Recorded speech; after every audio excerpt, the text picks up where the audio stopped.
Doctor آئینہ نے 15 پہ بھی کال کی تھی, وہاں پر پولیس بھی تھی بالکل, اور پولیس بھی ان کو کنٹرول نہیں تھی کر پا رہی. تو چلیں کوئی سرکاری یونیورسٹی ہو تو میرے ذہن میں آتا ہے, لیکن یہ پرائیویٹ یونیورسٹی میں ایسی غنڈہ گردی کیسے ہو سکتی ہے کہ وہ مطلب پولیس کے ہوتے ہوئے بھی, اور جب یونیورسٹی پہ پوری دنیا کی نظریں ہیں, وہ کھلے عام جو ان سے ایک صحافی کو اغوا کر لیتے. کہتے ہیں جی ہماری یونیورسٹی کی بدنامی ہوئی ہے بہت زیادہ آپ کی ویڈیو سے, آپ کی خبروں سے. میں نے کہا میں نے خبر کی ہے, انویسٹیگیٹو جرنلزم کی ہے نا, میں نے انویسٹیگیٹ کیا ہے, میرے پاس ثبوت آئے ہیں, اور وہ ثبوت میں اپنی ویڈیو میں لہرا رہا ہوں, سامنے لہرا رہا ہوں, آپ دیکھ لیں ثبوت. آپ کے پاس چیٹس کہاں سے آئیں؟ میں کہ یہ میں کبھی آپ کو نہیں بتا سکتا. اچھا اس کے بعد پھر وہ ایک سائڈ پہ دوسرا بندہ آ گیا, آپ یہ بتائیں آپ کی جرنلزم کا آپ کو طریقہ نہیں آتا. میں کہ مجھے جرنلزم کا طریقہ نہیں آتا, آپ کو چیز غلط لگی ہے تو آپ کورٹ جا سکتے ہیں, مجھے یہاں بٹھا نہیں سکتے, ہم آپ کو نہیں بٹھا رہے. میں نے کہا میں جاؤں؟ نہیں, آپ جا بھی نہیں سکتے. میں نے کہا جب مجھے بٹھایا ہوا ہے میں جا بھی نہیں سکتا, اب میں کچھ کر بھی نہیں سکتا, آپ چاہتے کیا ہیں؟ آپ کہیں جو آپ نے رپورٹنگ کی ہے وہ غلط کی ہے. میں نے کہا یہ میں کبھی بھی نہیں کہہ سکتا میں نے رپورٹنگ غلط کی ہے, میں اپنی رپورٹنگ پہ قائم ہوں اور قائم رہوں گا. اور مجھے کہتے ہیں کہ آپ غصہ کر رہے ہیں, ناراض ہو رہے ہیں. میں کہا غصہ ناراض نہیں ہو رہا, یہ میں بینگ اے جرنلسٹ, یہ میری کریڈیبلٹی ہے کہ جو چیز میں آپ کے سامنے پیش کر رہا ہوں وہ صحیح ہے, اتھینٹک ہے, میں اس چیز پر قائم ہوں. آپ نے اگر کہیں سے کلیئر کرانا ہے تو کروا لیں. اس کے بعد اسلام آباد پولیس آئی, اسلام آباد پولیس کی جانب سے کہا گیا کہ آپ کے پاس کوئی اپلیکیشن ہے, آپ کسی کو اس طرح نہیں رکھ سکتے. میں نے کہا دیکھیں سر, میرے خلاف اگر کچھ آپ کو غلط ہے, یہ کورٹ میں جائیں میرے خلاف, میں بھگتنے کے لیے تیار ہوں. میرے ادارے نے یا میں نے کوئی غلط خبر لگائی ہے تو آپ جائیں وہاں پہ, ایسے نہیں رکھ سکتے. کوئی اپلیکیشن دیں. ایسے چو نے کہا بھئی آپ نے کوئی اپلیکیشن نہیں دی, ایک جرنلسٹ کو آپ ایسے بٹھا رہے ہیں, آپ مجھے اسے کہہ رہے ہیں کہ جی سورس بتائے, وہ سورس کیسے بتائے گا؟ میں نے کہا میں پھر ایسے کرتا ہوں, میں یہاں سے ریزائن کر دیتا ہوں جرنلزم سے, پھر آپ کو سورس بتا دیتا ہوں. تو جی ہم اس کو نہیں رکھ رہے. میں نے کہا اتنی دیر سے مجھے بٹھایا ہوا ہے, میں نے پھر پانی بھی مانگا ان سے بات کر کر کے, جب میں تھکا میں نے کہا مجھے پانی بھی پلا دیں. تو اس کے بعد ایس ایچ او آیا, اس نے کہا جی آپ ان کو نہیں رکھ سکتے, آپ ان کو جانے دیں. میرا نمبر لیا انہوں نے, میری ویڈیوز بنائی جب میں ریکارڈنگ کر رہا تھا, جی یہ گاڑی کہاں سے آئی ہے, گاڑی کی ویڈیو بناؤ, فلاں کی بناؤ, میرے کیمرہ مین کی بناؤ. مثلا انہوں نے ہر طرح سے ہر کنڈے استعمال کیے. کوئی بائک پہ آ رہے ہیں, پشتوں میں آپس میں بات کر رہے ہیں. بھائی ایک ٹرم یوز ہو رہی ہے کل سے میڈیا کے اوپر بھی, جدون مافیا, تو کیا یہ سارے وہی پروفیسر جدون کے ہی کرندے تھے اور اسی کے بندے تھے؟ میں تو 100% آج کے واقعے کے باشعور ہوں. یہ تمام جدون ہی مافیا ہے, یہ تمام ایک دوسرے کے ساتھ جڑے ہوئے لوگ ہیں, یہ دوست ہیں ایک دوسرے کے, اور ان کے آپس میں رابطے ہیں, اور یہ اسی چیز کو دیکھتے ہوئے سارا کچھ کر رہے ہیں کہ ہماری فیملیز آتی ہیں پڑھتی ہیں. میں نے کہا آپ کو فیملیز کا خیال ہے پڑھنے کا؟ یہ جو آپ معافی نامے لکھ رہے ہیں, یہ جو آپ کے واٹس ایپ چیٹس ہیں, وہاں پر آپ کو خیال نہیں ہے کہ آپ ہراس کیوں کر رہے ہیں لوگوں کو, طالبات کو, آپ کیوں لڑکوں کو ہراس کر رہے ہیں؟ شاید بھائی ایک اور بڑا, اب کل ہم نے ایک ویڈیو بھی بنائی اور آپ نے بھی جو ویڈیو بنائی اس کے نیچے بڑے لوگ آ کر نا نیچے یہ بھی لکھ رہے تھے کہ جی جو بھی ہے ان کو جی بندوق نہیں نکالنی چاہیے تھی. لیکن ابھی ہم نے دیکھا کہ اسلام آباد میں یہ بھی 1.5 مہینہ نہیں ہوا کہ ایک جو ایئر کموڈر صاحب ہیں انہوں نے بندوق نہیں نکالی, تو ایک وہ آوارہ سا لڑکا تھا جو کہ لڑکی کو تنگ کر رہا تھا, انہوں نے جب اس کو روکا تو اس آوارہ سے لڑکے نے بندوق نکال کر ان کے اوپر گولی چلا دی. تو یہاں پر بھی میں سمجھتا ہوں کہ ہمارے وہ لوگ جو کہ کہہ رہے ہیں کہ جی بندوق کیوں نکالی ہے, آپ ذرا اس واقعے کو ایک دفعہ یاد کریں اور آپ سوچیں کہ یار ایک جو بندہ ہے وہ آ کر اپنی بیگم کو بچانے کی کوشش کر رہا ہے, اور ان کی بدماشی کا عالم. اب یہ شاہد قریشی صاحب کی آپ نے باتیں سنی ہیں کہ آپ دیکھیں کہ شاہد قریشی بطور صحافی یونیورسٹی پریمسز سے باہر ہیں, ان کو اغوا کیا جا رہا ہے, اندر لے کر آ رہے ہیں, اور پھر ان کے اوپر بھی بدماشی کر رہی ہیں. تو ان لوگوں کے ذہنوں میں کتنا گند تھا جو یہ پوری حرکت. میں کہتا ہوں کہ اس دن کے بعد اگر میرے ذہن میں کچھ سوالات تھے نا, آج ختم ہو گئے. کوئی سوال نہیں, ان کا یہ رائٹ بنتا تھا.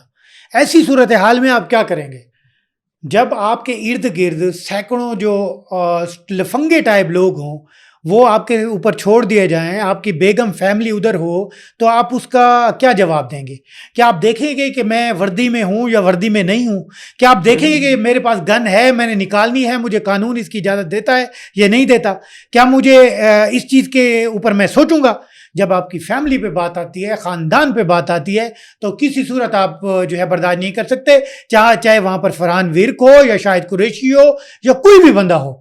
جب ایسی صورتحال ہوتی ہے تو پھر آپ کو اس پر ایکشن لینا پڑتا ہے, اور کل بھی کرنل صاحب نے جو ایکشن لیا, آج جو میں نے ماحول دیکھا وہاں پر, جو انوائرمنٹ دیکھا, انہوں نے بالکل ٹھیک لیا.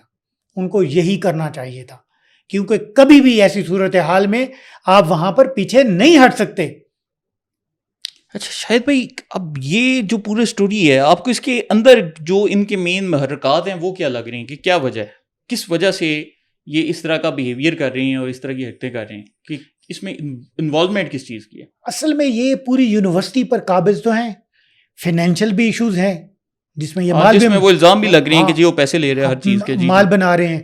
تو ڈیفینیٹلی یہ چاہ رہے تھے کہ ایسے لوگ جو ہمارے خلاف ہوں یا ہمارے جو گناہ ہیں ان پر جو پردہ نہیں ڈالتے اور سریعام وائس پریزیڈنٹ یا کسی کو شکایت لگاتے ہیں، ان لوگوں کو یہاں سے سائڈ سے کیا جائے، سائڈ پہ ہٹایا جائے، تاکہ ہم ہی لوگ ہوں، میرا ارد گرد ہو جدون صاحب کا، اس کے علاوہ کوئی بندہ یہاں پر یونیورسٹی میں نظر نہ آئے. تو شاید بھائی یہ جدون ابھی تک پکڑا گیا ہے کہ نہیں؟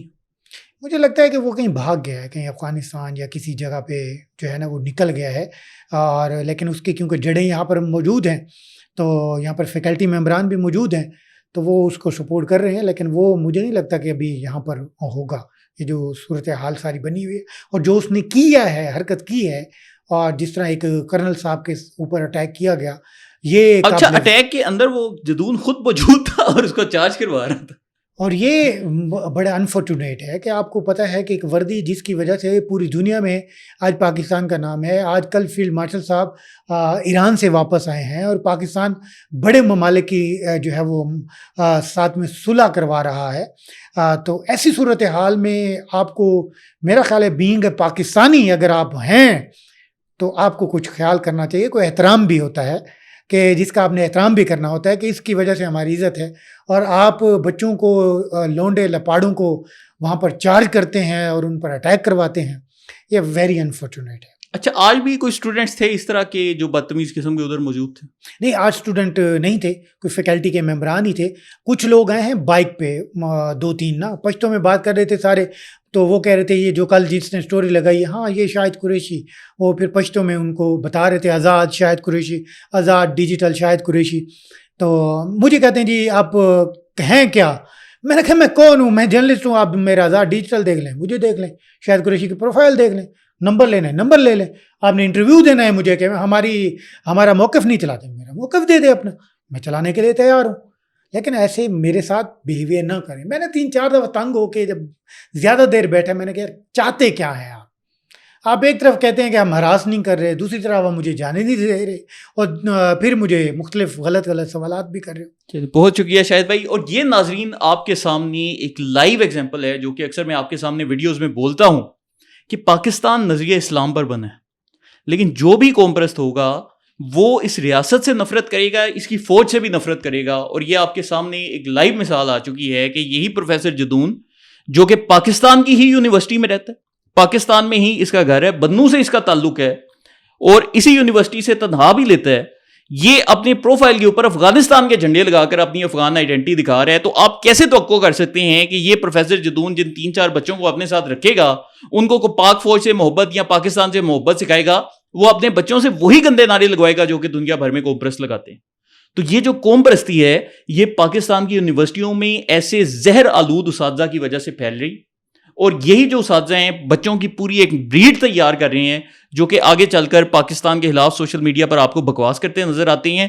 تو جب تک ہماری ریاست ایسے قوم پرست پروفیسروں کا قلعہ کما نہیں کرے گی، ان کو نوکریوں سے نہیں نکالا جائے گا، ان کو جیلوں میں نہیں ڈالا جائے گا، تب تک پاکستان ترقی نہیں کر سکتا. میں آپ کے سامنے جاتے جاتے ایک مثال رکھنا چاہتا ہوں ترکی کی، کہ ترکی میں جو طیب اردگان کے خلاف ایک پورا انقلاب اٹھا، اس میں وہ جو شخص تھا وہ امریکہ سے بیٹھ کر بغاوت کروا رہا تھا، اور اس نے کیا کیا کہ فوج کی ایک محسوس سیگمنٹ کو، ان کی پوری فوج نہیں، ان کا آرمی چیف بھی جو ترکی کا تھا وہ طیب اردگان کے ساتھ کھڑا تھا، لیکن فوج کے ایک محسوس سیگمنٹ کو اس نے آرڈر دیا کہ تم لوگ بغاوت کرو، اور وہاں سے چند فوجی جو سے ہیں وہ نکلے، انہوں نے اپنے آرمی چیف کو قید کیا اور پھر طیب اردگان کے خلاف بغاوت کی. لیکن جب طیب اردگان بچ گئے تو انہوں نے جتنے بھی اساتذہ فتح اللہ گولن کے ساتھی تھے، جتنے بھی اساتذہ جو ان سے بچوں کو پڑھاتے تھے، ہاں وہ پاکستان کے اندر موجود ہوں، طیب اردگان نے ان سب کو نوکریوں سے فارغ کروایا، 1.5 لاکھ بندہ جیلوں میں ڈالا. تو اب پاکستان میں وقت آ چکا ہے کہ ہم قوم پرستی کا بالکل ایسے ہی مقابلہ کریں. اور آخر میں میرا ایک بچوں کے لیے چھوٹا سا پیغام ہے کہ ہماری وہ جنریشن زی جو کہ ہمارے چھوٹے بہن بھائی ہیں، آپ کو یہ سمجھنا پڑے گا کہ اسکول میں، کالج میں جو ٹیچر آپ کو سب سے برا لگتا ہے وہ وہی لگتا ہے جو کہ آپ کو پڑھائی کرواتا ہے، اور آپ کو اچھا وہی ٹیچر لگتا ہے جو کہ آپ کو پڑھائی نہیں کرواتا, کلاس میں آ کر کہانیاں سناتا ہے, آپ کو کھلے عام چھوٹ دے دیتا ہے, کہتا ہے یار اپنی موج مستی کرو, یاشی کرو اور میں بھی کام نہ کروں. لیکن جب آپ پروفیشنل لائف میں آئیں گے تو پھر آپ کو پتہ چلے گا کہ کون سا بندہ آپ سے مخلص تھا, ایمانداری سے نوکری کرتا تھا, اور کون سا بندہ وہ تھا جو کہ اپنی نوکری نہیں کرتا تھا اور آپ کی زندگیاں تباہ کر رہا تھا. تو کالج لائف میں آپ کو ٹیچر اور نظر سے زاویے سے نظر آتے ہیں, جب آپ پروفیشنل لائف میں آتے ہیں تو وہ نظریہ کچھ اور ہوتا ہے. تو یہاں پر بے شک یہ جو سے پروفیسر جدون ٹائپ کے جو کریکٹرز ہیں وہ آپ کو کہتے ہوں گے کہ جی بیٹا یاشی کرو, چل کرو, گھومو پھرو, جاؤ دنیا دیکھو, یہ کرو, ہم پڑھائی نہیں کروائیں گے. لیکن جو آپ کے اصلی مخلص ہوتے ہیں وہ ڈاکٹر آئینہ جیسے ٹیچر ہوتے ہیں جو کہ آپ کی مستقبل کی فکر کرتے ہیں. میری آپ سب سے گزارش ہے کہ اگر آپ کو یہ ویڈیو پسند آئے تو اس کو شیئر کریں تاکہ ہمارے لوگوں میں سچ پھیلے. بہت شکریہ.